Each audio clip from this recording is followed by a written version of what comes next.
Welcome back, dedicated companions on this profound wisdom quest.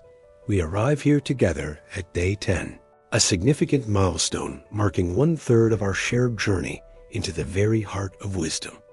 With each day we spend together in this shared exploration, we are consciously and skillfully building upon the solid foundations of the last, weaving a richer, more resilient, and deeply resonant inner tapestry, a way of being in the world that can support us, guide us, connect us, and ultimately transform us through all of life's beautiful, complex, and challenging seasons.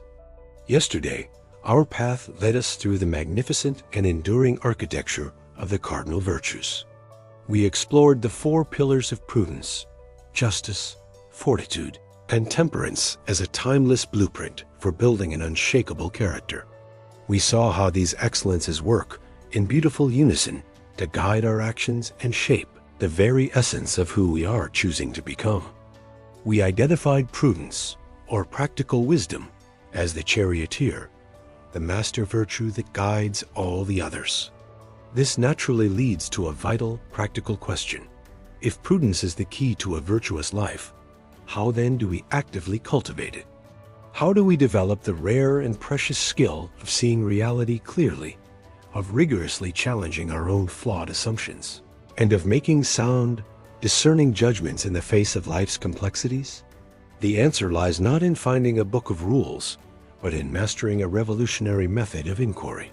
Today, we dive into that very method. We will explore the Socratic Method, the timeless art of questioning for deeper understanding and authentic self-knowledge. To truly grasp the power and the spirit of the method, we must first understand the remarkable and enigmatic man who gave it his name. Socrates was a truly unique and disruptive figure in the history of Western thought, a man who left no writings of his own, yet whose influence is echoed through millennia.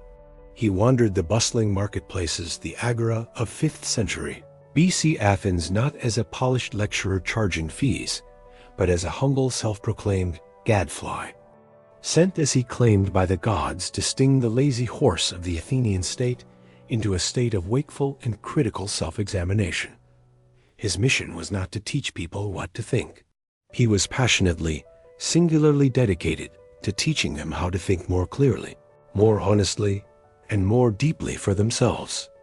His entire philosophy was built upon one profound and humble admission, that his only wisdom lay in the fact that he knew nothing. This was the starting point for his revolutionary method. The Socratic Method, known in Greek as the elenchus or cross-examination, is a disciplined, dynamic, and often deeply unsettling process of inquiry and dialogue. It is not a debate to be won, but a cooperative search for truth.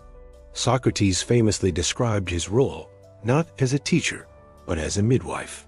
He believed that knowledge and truth were not things he could pour into an empty vessel, but were already latent within the other person's soul, waiting to be born. His method, which he called maieutic, or the art of midwifery, was designed to help others give birth to their own insights, and to examine those newborn beliefs to see if they were sound or merely a winged egg, an empty belief without substance. The core purpose of this powerful method is, initially, not to build up, but to deconstruct.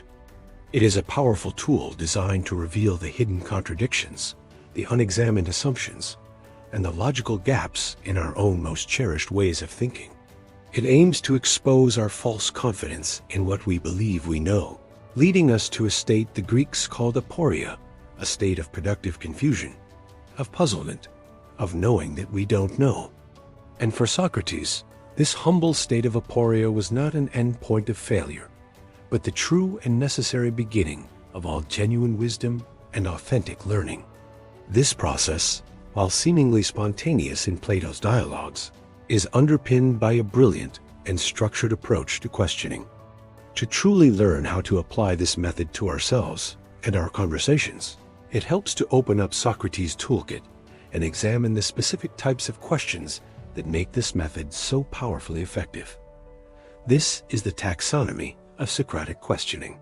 First among these essential tools are questions of clarification. These are the foundational questions that ensure the dialogue is built on solid ground. Their purpose is to combat ambiguity and ensure that all participants are using terms in the same way. Before you can examine an idea, you must know precisely what the idea is. Socrates would often begin here, asking, "What, precisely, do you mean by that term?" Other such questions include, "Could you explain that further? Could you rephrase that in a different way?" Or, "Can you give me a specific example of what you are talking about?" These questions prevent the conversation from devolving into a misunderstanding based on vague or ill-defined concepts. They force us to be precise in our own thinking and communication.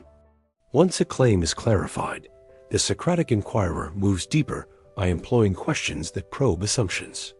Every belief, every argument, is built upon a foundation of underlying assumptions, beliefs we take for granted as true, often without even realizing it. These questions are designed to bring those hidden foundations into the light for examination. A classic Socratic question in this category is, "What are you assuming to be true here?" Other powerful variations include, "What else would have to be true for that to be the case? Is that always the case, or only in certain conditions? And why have you chosen to make this assumption over another?" By uncovering and questioning our base assumptions, we often find the weakest point in our own or another's argument. From these hidden assumptions, the focus of the inquiry naturally shifts to the justification for the belief itself. This is where we use questions that probe reasons and evidence.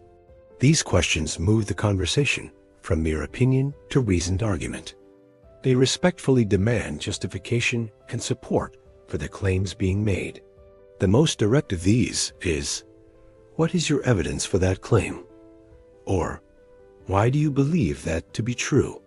Others include, "How could we go about verifying that? Are there any reasons to doubt that evidence? And what do you think are the primary causes of this?" These questions are the antidote to dogma and unsubstantiated belief, insisting that our views be tethered to reason and verifiable reality. To broaden the inquiry further and to cultivate intellectual empathy, the next set of tools are questions about viewpoints or perspectives. These questions courageously invite opposing views into the dialogue, forcing us to step outside of our own echo chamber and consider alternative ways of seeing the issue. The quintessential question here is, how would someone who disagrees with you argue their case? This powerful question requires us to genuinely try to understand the strongest arguments of the opposition, a practice which either strengthens our own position by helping us anticipate counter-arguments, or reveals flaws in our view that we hadn't considered. Other questions in this category are, what is an alternative way of looking at this? And why is your perspective better than this alternative perspective? This step is crucial for moving beyond a one-sided view towards a more holistic and nuanced understanding. Finally, the Socratic method tests the validity of a principle by taking it to its logical conclusion. This is done with questions that explore implications and consequences. These questions follow the chain of reasoning to see where it leads. They ask, what would be the logical result if everyone followed that belief? Or what are the consequences of that view? For example, if someone argues that one should never lie, Socrates might ask about a situation where lying could save an innocent life. By exploring the implications, we test the principle in the real world and often discover that simple, absolute rules rarely hold up to the complexities of human existence. This pushes us toward a more sophisticated and context-aware ethical framework guided by prudence. These 5 types of questions are not a rigid script to be followed mechanically, but a flexible and dynamic toolkit. When used with genuine curiosity, intellectual humility, and a collaborative spirit, they can skillfully dismantle falsehood, clarify complexity, and illuminate the path to deeper truth and more robust understanding. Now, while this method is famous as a form of dialogue, its most powerful application for us today may be as a tool for rigorous and transformative self-inquiry. We can learn to apply this toolkit to ourselves, to become our own compassionate gadfly and to challenge the unexamined beliefs that often limit our lives. The process of this inner dialogue is straightforward yet profound. First, you must identify a core belief you hold, particularly one that causes you stress or limits your potential. It might be a belief like, I must be successful in my career to have value, or I am not a creative person. Once you have identified the belief, you ask yourself the initial Socratic question, what do I truly mean by successful? Or, what is my evidence for the absolute statement that I am not creative? Now, you must become your own skilled and persistent questioner, using the toolkit we've just unpacked. You must challenge that belief from every conceivable angle. Ask for evidence. What specific experiences support this belief? Are there any experiences that contradict it? Probe your assumptions. What am I assuming to be true for this belief to hold up? Examine the definitions. When I say value, what kind of value am I talking about? And explore the consequences. What is the emotional and behavioral cost of holding on to this belief? You must then follow the chain of logic wherever it leads. The goal is to arrive at a more nuanced, less dogmatic, and far more liberating understanding. Of course, the Socratic Method is also a powerful tool for improving our conversations with others, so long as it is wielded with care and the right intention. It is crucial to remember that the goal is cooperative truth-seeking, not winning. The spirit must be one of genuine curiosity and mutual respect. When used skillfully and with a kind heart, the Socratic Method can transform disagreements into discoveries, arguments into explorations, and can dramatically deepen our relationships by fostering genuine mutual understanding. This powerful method of inquiry serves as a master key within our wisdom quest, unlocking deeper levels of insight across all the territories we have explored. Its most direct and profound connection is to the Cardinal Virtues from Day 9. The Socratic Method is the primary, practical tool for cultivating prudence or practical wisdom. By rigorously questioning our assumptions, we train our minds to see reality more clearly, which is the absolute prerequisite for making wise and sound judgments. Furthermore, the entire method is an exercise in Shoshin, the beginner's mind from Day 1. The state of aporia is the very embodiment of knowing that you do and know. It requires the empathic listening we practiced on Day 8 to be used effectively with others. And it demands that we practice the art of letting go from Day 5, letting go of our deeply held attachment to being right and the comfort of our intellectual certainty. The Socratic Method is not a weapon for intellectual combat. It is a liberating tool for achieving intellectual freedom, for cultivating profound humility, and for embarking on the lifelong adventure of true self-discovery. It frees us from the prison of our own unexamined assumptions and invites us into a more open, curious, and truthful relationship with ourselves, with others, and with the world. So I invite you to become a gentle gadfly in your own life. What is one core belief, one unexamined assumption that you hold about yourself or the world, that you would be willing to place under the lens of Socratic inquiry this week? What is the first question you could ask yourself to begin this process of deeper understanding? Your willingness to question is the first step towards greater wisdom. Please share your thoughts or the belief you intend to question in the comments below. If this dive into the art of questioning has sparked your curiosity and provided you with a powerful new tool for thought, please support our quest with a like on this video. And as always, to continue on this journey with us, please be sure you are subscribed and have activated the notification bell.